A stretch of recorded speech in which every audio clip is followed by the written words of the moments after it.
Bonjour et bienvenue dans cette vidéo de présentation du jeu Fly for Fight. Fly for Fight est un jeu à 2 joueurs à partir de 8 ans pour des parties d'environ 25 minutes où les protagonistes vont s'affronter dans un duel aérien pendant la Grande Guerre. Chaque joueur va être aux commandes d'une escadrille de 5 avions qu'il va piloter et le but du jeu sera de détruire les avions adverses.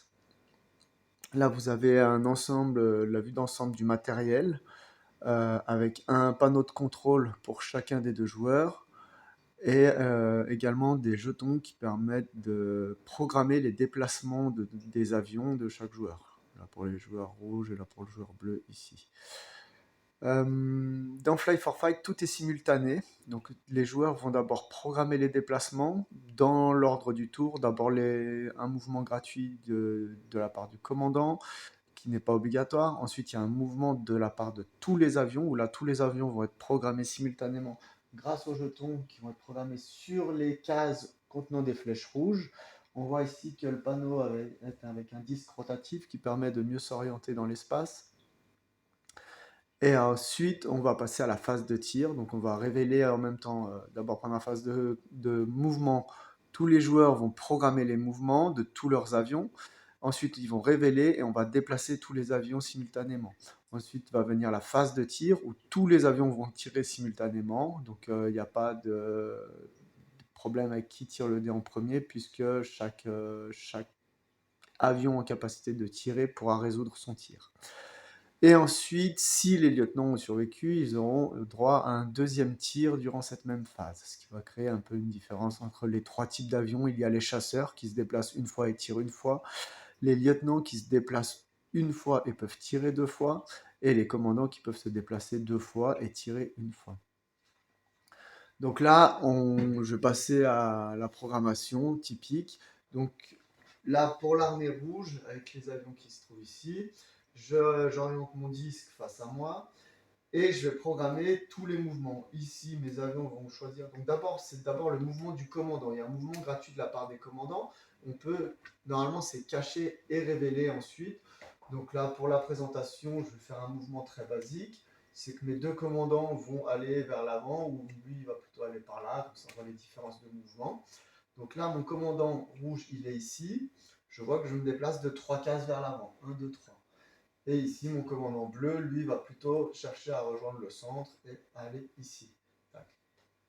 Ensuite, suite à ça, on va faire le mouvement de tous les avions. Donc là, tous les avions rouges pourraient très bien partir ensemble vers l'avant. Ça pose aucun problème puisque tous les avions peuvent faire la même manœuvre au même moment. Donc on peut programmer tous les avions au même emplacement. Je vais faire de même avec les avions bleus. Cependant, on voit que mon commandant, lui, est orienté par là. Donc maintenant, il va plutôt être orienté comme ça. Et si je veux rejoindre le centre du plateau, il va plutôt falloir que j'ai un mouvement par là-bas. Voilà. Et à contrario de mes autres avions qui, eux, vont filer tout droit pour partir en guerre.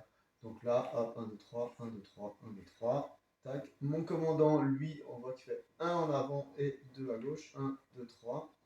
Et celui-là, 1, 2, 3. Voilà, les autres avions vont faire de même.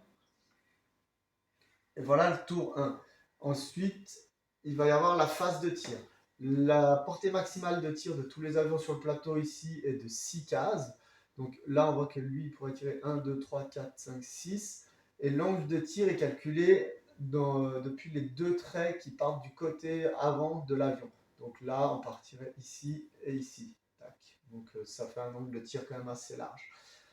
Donc, lui pourra tirer sur le chasseur 3, mais le chasseur 3 tirera tout à fait aussi en même temps là. Et mon commandant rouge, je ne l'ai pas fait se bouger. 1, 2, 3, voilà, il va être là. Donc là, on voit qu'eux aussi vont pouvoir se tirer dessus. Ici, il rentre tout à fait dans l'angle de tir, lui aussi. Et lui pourra choisir sa cible en fait. Parce que là, l'angle de tir ici, 1, 2, 3, 4, 5, 2, 3, 4. Le tir, lui, est sujet à un modificateur de dégâts par rapport à la distance. Donc, généralement, vous me tirez sur l'avion le plus proche, mais si on a une cible prioritaire devant, on peut tout à fait tirer sur un autre avion. Donc, ici, je vais aller dans l'ordre. Là, c'est mon lieutenant bleu qui va tirer sur le commandant rouge. Je vais tout simplement tirer le dé. Là, j'ai fait un 3. Je suis à 4 cases. À 4 cases, je n'ai pas de modificateur de dégâts, mais je pourrais très bien utiliser des munitions que j'ai ici pour atteindre un maximum de 6. Les munitions, eux, sont un modificateur de dés, donc je vais vraiment modifier le dé. Par exemple, sur mon 3, je pourrais aller jusqu'à 6 en dépensant 3 munitions, tout en sachant que ces munitions sont limitées, j'en ai que 3 pour toute la partie. Donc voilà. Et ensuite, il y a le modificateur de dégâts dû à la distance. Plus je suis près, plus je vais faire mal. Plus je suis loin, moi je vais faire mal. Donc là, j'étais à 1, 2, 3, 1, 2, 3, 4 cases. Donc il n'y a pas de modificateur de dégâts.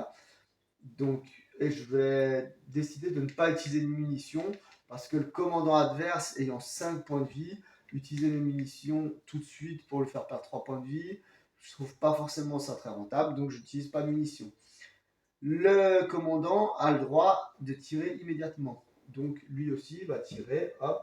Là, lui, il a fait 6. En ayant fait 6, je ne peux pas utiliser de munitions parce que je ne peux pas modifier mon dé en 7. Mais du coup, en étant à 1, 2, 3, 4 cases toujours, je vais avoir un blindage de 3 sur chacun de mes avions sur le plateau. Donc 6 moins 3 égale 3. Mon lieutenant va perdre 3 points de vie. Il va mourir.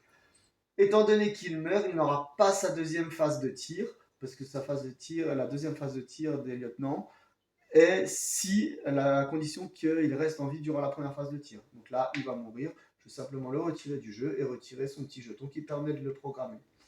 Ensuite, mon C3 qui va avoir le droit de tirer sur le commandant. Hop, 1, c'est toujours un échec, même si j'avais été à une case adjacente, ça aurait été un échec parce que le bonificateur de dégâts aurait été de plus 2 grâce à la distance, mais là je suis trop loin. Ensuite, mon commandant va tirer sur J3. Je suis à 1, 2, 3, 4, 5, 6. J'ai moins 2 sur mon tir. 2 moins 2, ça fait 0. Je rate parce que je ne traverse pas le blindage. Lui a tout à fait le droit de me tirer dessus également. 2, c'est aussi un échec. Et ensuite, on va répéter. On va se redéplacer. Donc, on va programmer d'abord les commandants. Si mon commandant rouge décidait de ne pas se déplacer pendant sa phase gratuite, il place simplement son marqueur ici.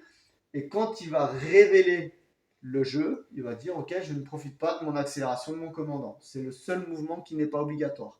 Après, par contre, le mouvement des autres, de la phase de mouvement de tous les avions est obligatoire pour tous les avions. Donc de là, on sera obligé de programmer tous les avions et on va partir au front et recommencer. Donc là, par exemple, typiquement, si je suis vraiment très dans l'agression, voilà, là, le commandant, je vais plutôt le faire se déplacer par là, donc lui il va venir là. Mes autres avions vont se déplacer de 3 tout droit, tac, tac, tac.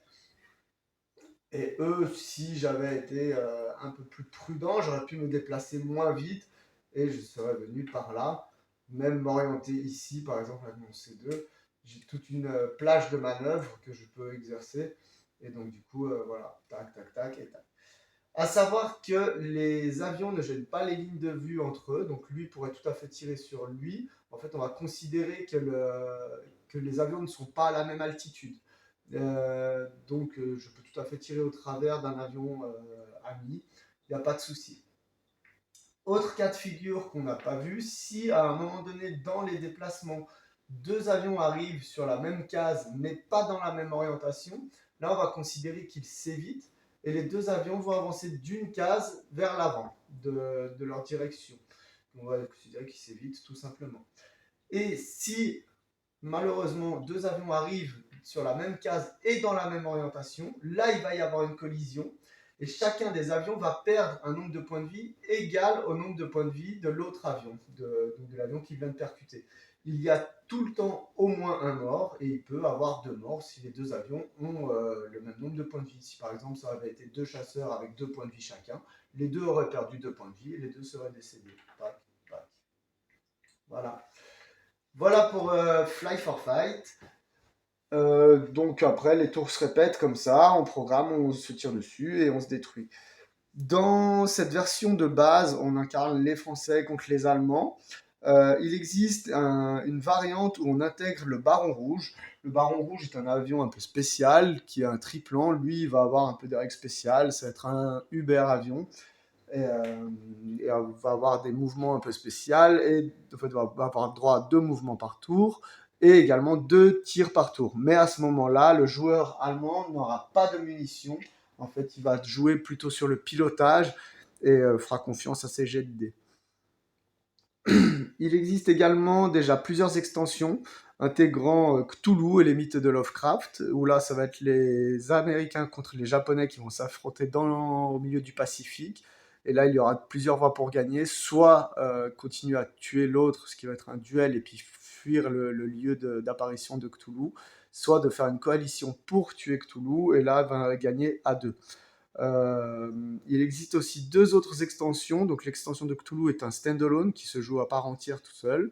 Et il existe deux autres extensions qui peuvent se rajouter elles-mêmes aux deux jeux, qui intègrent des bombardiers, enfin un bombardier, une base militaire avancée, une autre extension qui intègre des frégates également et des montagnes.